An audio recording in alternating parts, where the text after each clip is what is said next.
गुरु जी संगत जी आज मैं महाशिव पुराण का 16वां अध्याय सुनाने जा रही हूँ गुरु जी के मंत्र जाप से।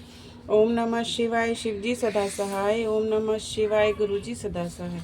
ओम नमः शिवाय, शिव जी सदा सहाय। ओम नमः शिवाय, गुरु जी सदा सहाय। जय गुरु जी। जय गुरु जी। इंद्र द्वारा काम का सिमरन, उसके साथ उनकी बातचीत तथा उनके कहने से काम का शिव को मोह के लिए प्रस्थान। ब्रह्मा जी कहते हैं, नारद, देवताओं के चले जाने पर दुरात्मा तारक दैत्य से पीड़ित हुए इंद्र ने कामदेव का स्मरण किया। कामदेव तत्काल वहां आ पहुंचा। तब इंद्र ने मित्रता का धर्म बताते हुए काम से कहा, मित्र काल वसांत मुझ पर असंध्या दुख आ पड़ा है। उसे तुम्हारे बिना कोई दूर नहीं कर सकता। दाता की परीक्षा दुर्भिक्ष में शूरवीर की परीक्षा, रणभूमि में मित्र की परीक्षा, अपित काल में तथा स्त्रियों के कुल की परीक्षा पति के असमर्थ हो जाने पर होती है तथा संकट पड़ने पर विनय की परीक्षा होती है, और परोक्ष में सत्य एवं उत्तम स्नेह की अन्यथा नहीं। यह मैंने सच्ची बात कही है मित्रवर। इस समय मुझ पर जो विपत्ति आई है उसका निवारण दूसरे किसी से नहीं हो सकता। अतः आज तुम्हारी परीक्षा हो जाएगी। यह कार्य केवल मेरा ही है और मुझे ही सुख देने वाला है, ऐसी बात नहीं है, अपितु यह समस्त देवता आदि का कार्य है, इसमें संशय नहीं है।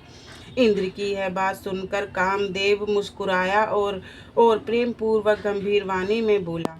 कामदेव ने कहा, देवराज, आप ऐसी बात क्यों कहते हैं? मैं आपको उत्तर नहीं दे रहा हूँ, आवश्यक निवेदन मात्र कर रहा हूँ।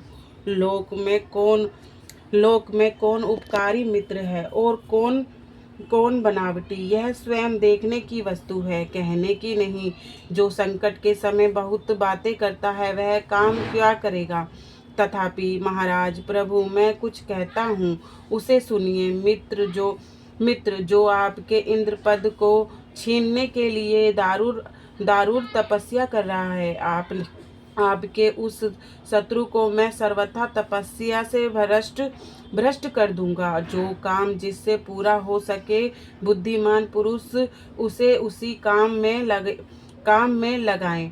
मेरे योग्य जो कार्य हो वह सब आप मेरे जिम्मे कीजिए। ब्रह्मा जी कहते हैं, कामदेव का यह कथन सुनकर इंद्र बड़े प्रसन्न हुए।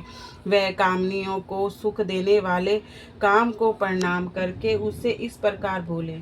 इंद्र ने कहा, ततः मनोभव, मैंने अपने मन में जिस कार्य को पूर्ण करने का उद्देश्य रखा है उसे सिद्ध करने में केवल तुम ही समर्थ हो।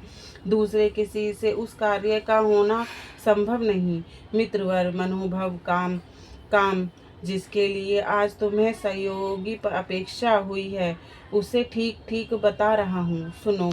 तारक नाम से प्रसिद्ध हो महान दैत्य है। वह ब्रह्मा जी का अद्भुत वर पाकर अजय हो गया है और सभी को दुख दे रहा है। वह सारे संसार को पीड़ा दे रहा है। उसके द्वारा बार बार धर्म का नाश हुआ है। उससे सब देवता और समस्त ऋषि दुखी हुए हैं।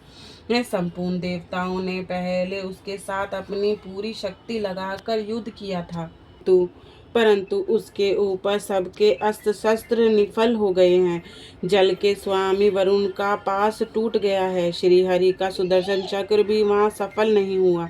श्री विष्णु के उस कंठ पर चक्र चलाया किंतु वह वहां कुंठित हो गया।